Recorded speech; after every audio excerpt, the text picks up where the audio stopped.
Limitations of Friedel-Crafts reaction. Friedel-Crafts reaction के क्या क्या लिमिटेशंस है, या कब ये यूज़ नहीं होता है, या अगर यूज़ करते हो तो उसमें क्या क्या प्रॉब्लम आ सकता है, वो देखना है। 4 पॉइंट है इसमें इम्पोर्टेंट, वो बताता हूँ चारों पॉइंट। उससे पहले मुझे ये बताओ, जैसे अगर कोई बेंजीन रिंग है, इधर अपना इलेक्ट्रोफिलिक अरोमेटिक सब्स्टिट्यूशन में कब ये फास्टर रिएक्ट होगा और कब ये स्लो रिएक्ट होगा। अगर कोई यहाँ पे ग्रुप प्रेजेंट है, इसी के साथ में कोई अगर ग्रुप ज्वाइन करूँ, कब ये फास्टर रिएक्ट होगा और कब स्लो रिएक्ट होगा। इलेक्ट्रोफिलिक अरोमेटिक सब्स्टिट्यूशन में जैसे इलेक्ट्रॉन डेंसिटी बेंजीन रिंग की ज़्यादा होगी तब इजीली रिएक्शन होगी, या इलेक्ट्रॉन डेंसिटी कम होगी तब इजीली रिएक्शन होगी। इलेक्ट्रॉन डेंसिटी, इलेक्ट्रोफाइल को क्या चाहिए, इलेक्ट्रॉन्स चाहिए, इलेक्ट्रोफाइल को चाहिए इलेक्ट्रॉन्स। तो ये कब इजीली अटैक करेगा, जब इलेक्ट्रॉन की डेंसिटी रिंग पे ज़्यादा हो तब इजीली अटैक करेगा, या रिंग पे इलेक्ट्रॉन की डेंसिटी कम हो तब इजीली अटैक करेगा। ज़्यादा होनी चाहिए, इलेक्ट्रॉन की डेंसिटी इस पे ज़्यादा होनी चाहिए। तो इलेक्ट्रॉन की डेंसिटी कब बढ़ेगी, प्लस एम इफेक्ट हो तब मैक्सिमम होगी, प्लस एच हो फिर भी इलेक्ट्रॉन डेंसिटी बढ़ेगी, और प्लस आई से भी इलेक्ट्रॉन डेंसिटी इंक्रीज होगी। ये नेक्स्ट कॉन्सेप्ट है, फिर भी इसका यूज अभी यहीं पे है। तो electrophilic aromatic substitution is directly proportional to plus M, directly proportional to plus H, और directly proportional to plus I, या फिर मैं ये भी कह सकता हूँ it is directly proportional to electron density on benzene ring. Electron density on benzene ring अगर ज़्यादा है तो ये ज़्यादा न्यूक्लियोफिलिक होगा, ये इजीली इलेक्ट्रॉन डोनेट कर देगा इलेक्ट्रोफाइल को, ठीक है, ऑन बेंजीन रिंग। और इसी के अपोजिट क्या आएगा, it is inversely proportional to minus M और माइनस आई। माइनस एम और अगर माइनस आई लग रहा है तो इलेक्ट्रॉन डेंसिटी अगर इधर कम है तब इसकी रिएक्टिविटी कम हो जाएगी। सिंपल पॉइंट है बहुत। इसमें भी देखो लिमिटेशंस देखते हैं इसके, ठीक है, इतना नोट कर लो। चाहे तो ऐसे लिखो, electrophile wants electron, wants electron, electron density अगर ज़्यादा होगी तो इसको इजीली इलेक्ट्रॉन मिल जाएंगे, ठीक है। तो रिएक्टिविटी उसकी इंक्रीज होगी, reactivity in electrophilic aromatic substitution is directly proportional to electron density on benzene ring. Next देखते हैं फ्रीडल-क्राफ्ट रिएक्शन में क्या लिमिटेशंस आते हैं। फर्स्ट इसका लिमिटेशन है, अल्काइलेशन का अगर प्रोसेस हो रहा है, इन अल्काइलेशन अगर मैं करूं और अगर कार्बोकटायन जो भी होता है वो डायरेक्टली रिएक्ट होता है क्या, कार्बोकटायन जो फॉर्म होता है वो डायरेक्टली रिएक्ट होता है, या फिर उसमें रीअरेंजमेंट भी पॉसिबल है, रीअरेंजमेंट भी पॉसिबल है। तो फर्स्ट लिमिटेशन यही है कि कार्बोकटायन डायरेक्टली रिएक्ट नहीं होता है। फर्स्ट लिखो, in alkylation carbocation rearrangement can occur, in alkylation carbocation rearrangement can occur. ये फर्स्ट लिमिटेशन है, डायरेक्टली अपना कार्बोकटायन रिएक्ट नहीं होता है। क्लियर है। नेक्स्ट सेकंड देखते हैं लिमिटेशन क्या है। सेकंड लिमिटेशन ये है कि ये जो रिएक्शन है अपनी, अल्काइलेशन हो या फिर असाइलेशन हो, फ्रीडल-क्राफ्ट की रिएक्शंस में अगर कोई strong electron withdrawing group present हो, जैसे ये G एक स्ट्रांग इलेक्ट्रॉन विड्रॉइंग ग्रुप है, तो इधर की इलेक्ट्रॉन डेंसिटी क्या हो जाएगी, कम हो जाएगी। तो अगर इलेक्ट्रॉन की डेंसिटी कम है तो यहाँ पे फ्रीडल-क्राफ्ट रिएक्शन की यील्ड बहुत लो होगी, या वो रिएक्शन होगी ही नहीं, ठीक है। No reaction in presence of strong electron withdrawing group. अगर कोई strong electron withdrawing group present है तो उस केस में फ्रीडल-क्राफ्ट की कोई भी रिएक्शन नहीं होती है। अगर होती भी है तो उसकी यील्ड क्या रहेगी, पुअर यील्ड, या बहुत ही वेरी लो यील्ड रहेगी, ठीक है। क्लियर है। सेकंड लिखो, second limitation, Friedel-Crafts reactions usually give FC reactions. Friedel-Crafts reactions short में लिखा करो. Friedel-Crafts reactions usually give poor yields. When powerful electron withdrawing group give poor yield when powerful electron withdrawing group are present. Powerful electron withdrawing groups are present on the aromatic ring.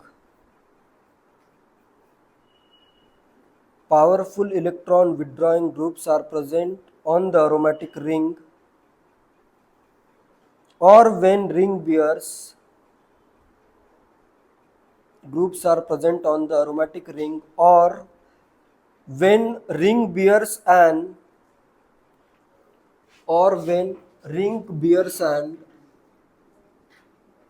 NH2 or NHR or NR2 group. ये भी group अगर present है ring पे फिर भी Friedel-Crafts reaction नहीं होगी. And next, powerful electron withdrawing group में कौन कौन से ग्रुप आ सकते हैं? जैसे NO2 ग्रुप है, CN ग्रुप हो सकता है, -M ग्रुप है, देखो ये सब, SO3H ग्रुप हो सकता है, COH ग्रुप हो सकता है, या CO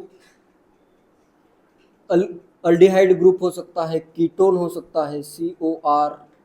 इस टाइप के अगर ग्रुप आ रहे हैं जो पावरफुल इलेक्ट्रॉन विड्रॉइंग ग्रुप है सब, ठीक है, तो इस केस में, या फिर और भी कुछ पावरफुल इलेक्ट्रॉन विड्रॉइंग ग्रुप जैसे NH3+ या फिर NR3+, इसके बीच के भी कॉम्बिनेशन कर सकते हो H और R को रिप्लेस करके.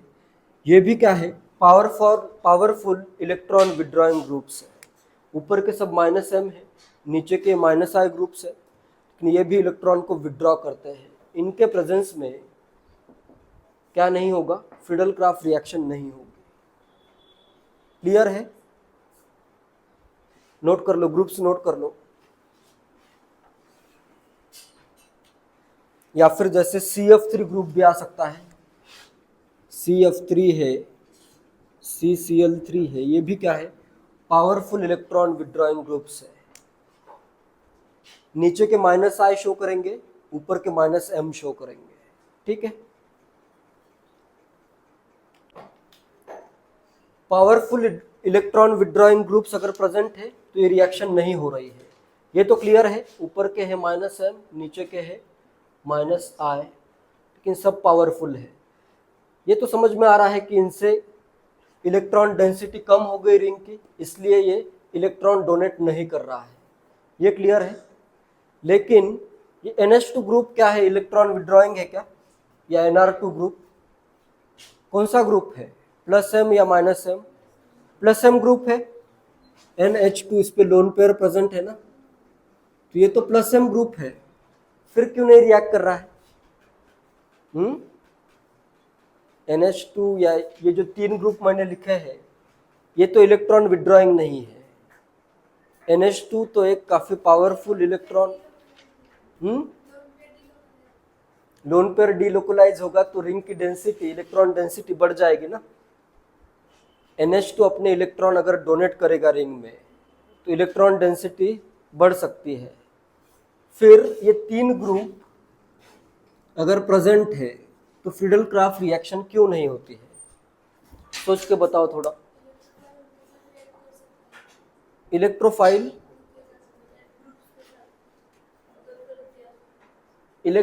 इनके साथ रिएक्ट कर सकता है. रिएजेंट क्या होते हैं? रिएजेंट कौन सा यूज होता है? Friedel-Crafts रिएक्शन में अल्काइलेशन में तो अल्काइल हैलाइड यूज होता है और साथ में AlCl3 यूज होता है. असाइलेशन में असाइल क्लोराइड होगा और साथ में AlCl3 प्रेजेंट होगा.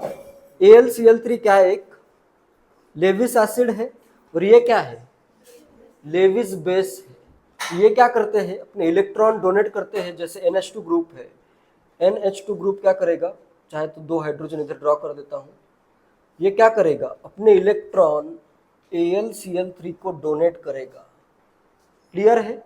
जिससे क्या फॉर्म होगा, जिससे फॉर्म होगा NH2 प्लस और साथ में आएगा AlCl3, एल्यूमिनियम पे आ जाएगा माइनस। अभी ये क्या हो गया, ये अभी इलेक्ट्रॉन डोनेट कर सकता है क्या? नहीं कर सकता। ये ग्रुप इसके जैसा ग्रुप हो गया, NH3 प्लस जैसा।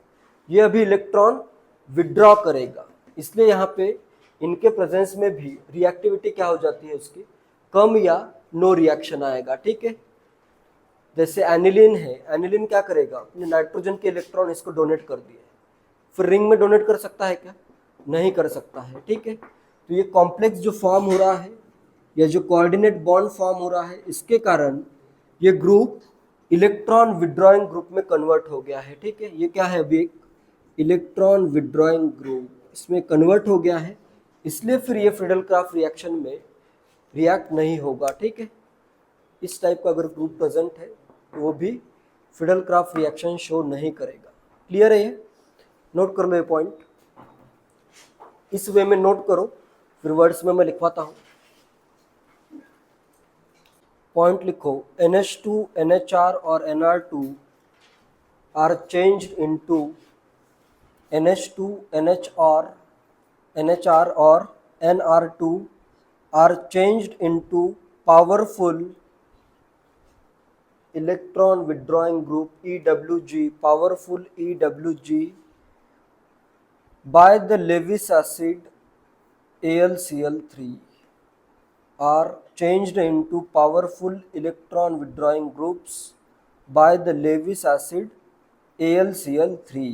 क्लियर है? बिल्कुल याद रखो, सब ग्रुप के प्रेजेंस में कहीं पे अगर ऐसी रिएक्शन लिखी भी है तो तुम क्या करोगे, आंसर नो रिएक्शन आंसर आएगा इस केस में। ठीक है, फ्रीडल-क्राफ्ट में ये इंपॉर्टेंट है, बाकी के टाइप में रिएक्शन होती है। ठीक है, नाइट्रेशन, हैलोजनेशन हो या सल्फोनेशन, उस केस में इलेक्ट्रॉन विड्रॉइंग ग्रुप प्रेजेंट है तो रिएक्शन हो सकती है, फ्रीडल-क्राफ्ट रिएक्शन लेकिन नहीं होती है। ठीक है,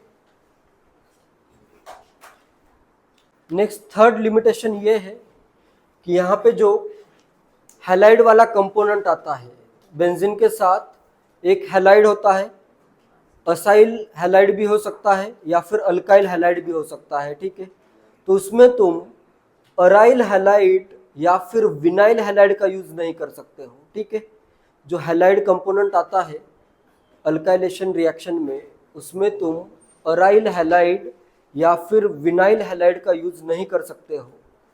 लिखो, नेक्स्ट लिखो, aryl and vinyl halides, aryl and vinyl halides, third limitation है, aryl and vinyl halides cannot be used as halide component, aryl and vinyl halides cannot be used as halide components because they do not form halide components।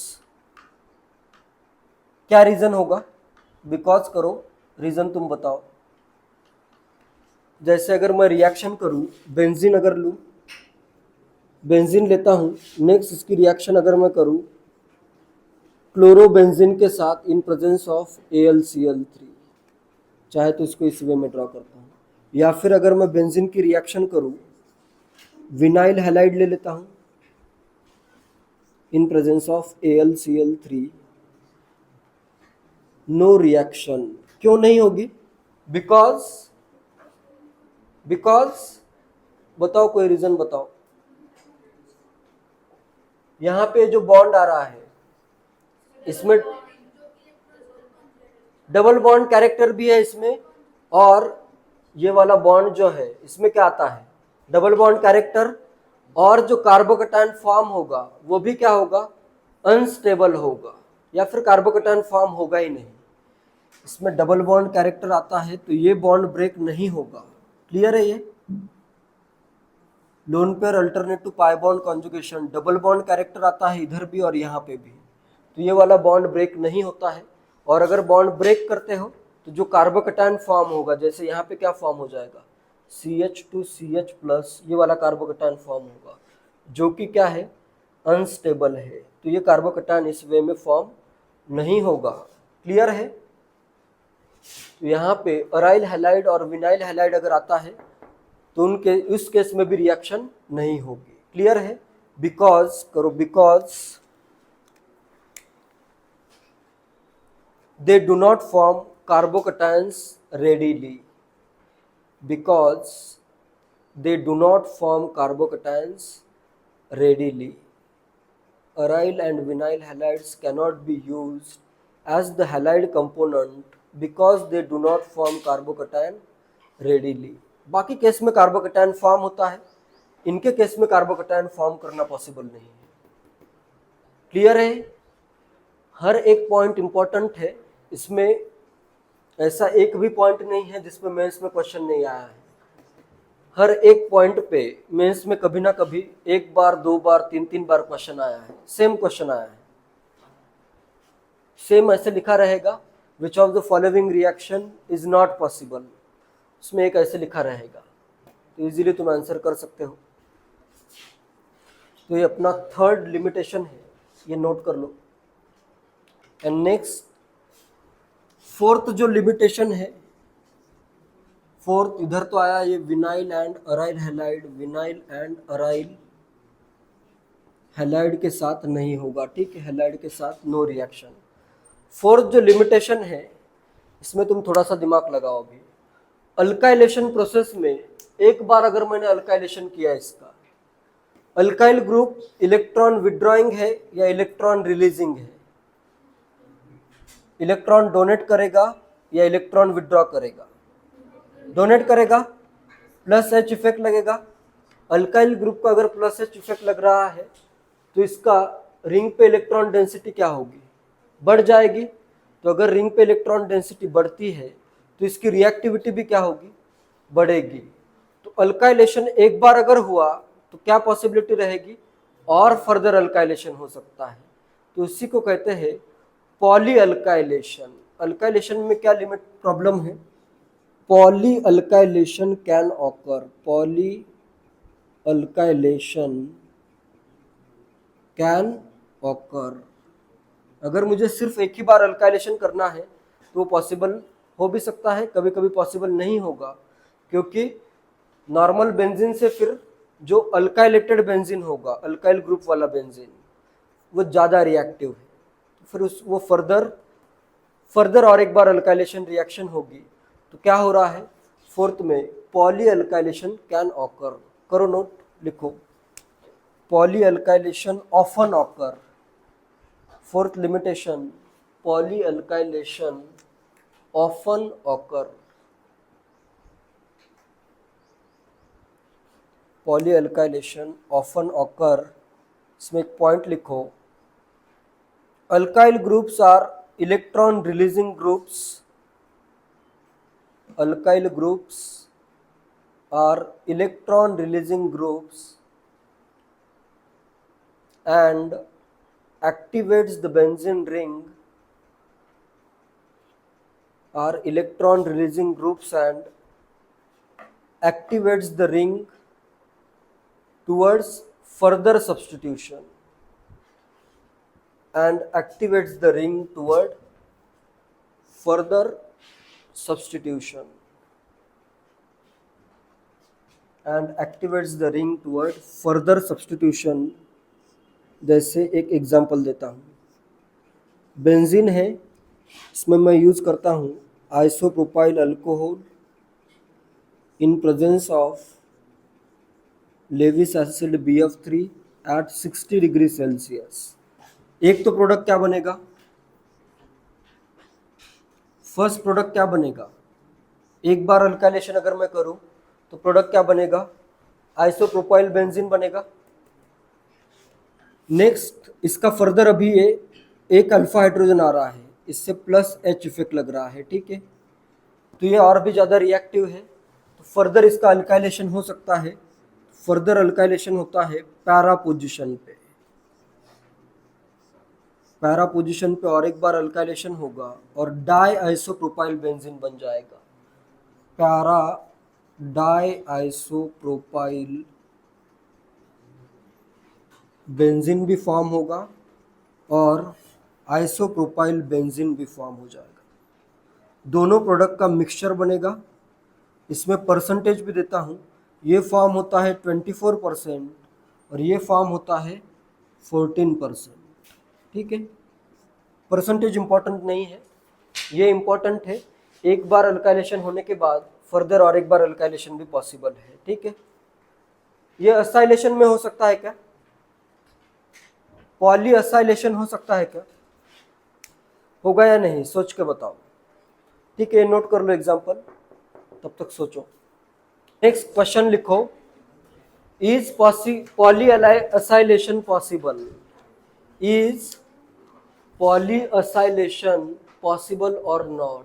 Is poly acylation occur or not? occur or not? क्या आएगा answer? क्यों नहीं होगा? Minus M effect लगेगा। जैसे एक बार acylation हो गया तो C double bond O group है, उसका कौन सा इफेक्ट लगेगा? माइनस एम, तो रिएक्टिविटी उसकी कम होगी, तो पॉली असाइलेशन नहीं हो सकता। ठीक है, आंसर आएगा no, as no because of minus m of CO group, no because of minus m of C double bond O group, minus M से उसकी रिएक्टिविटी कम होगी, पॉली असाइलेशन नहीं होता है, पॉली अल्काइलेशन होता है। ठीक है।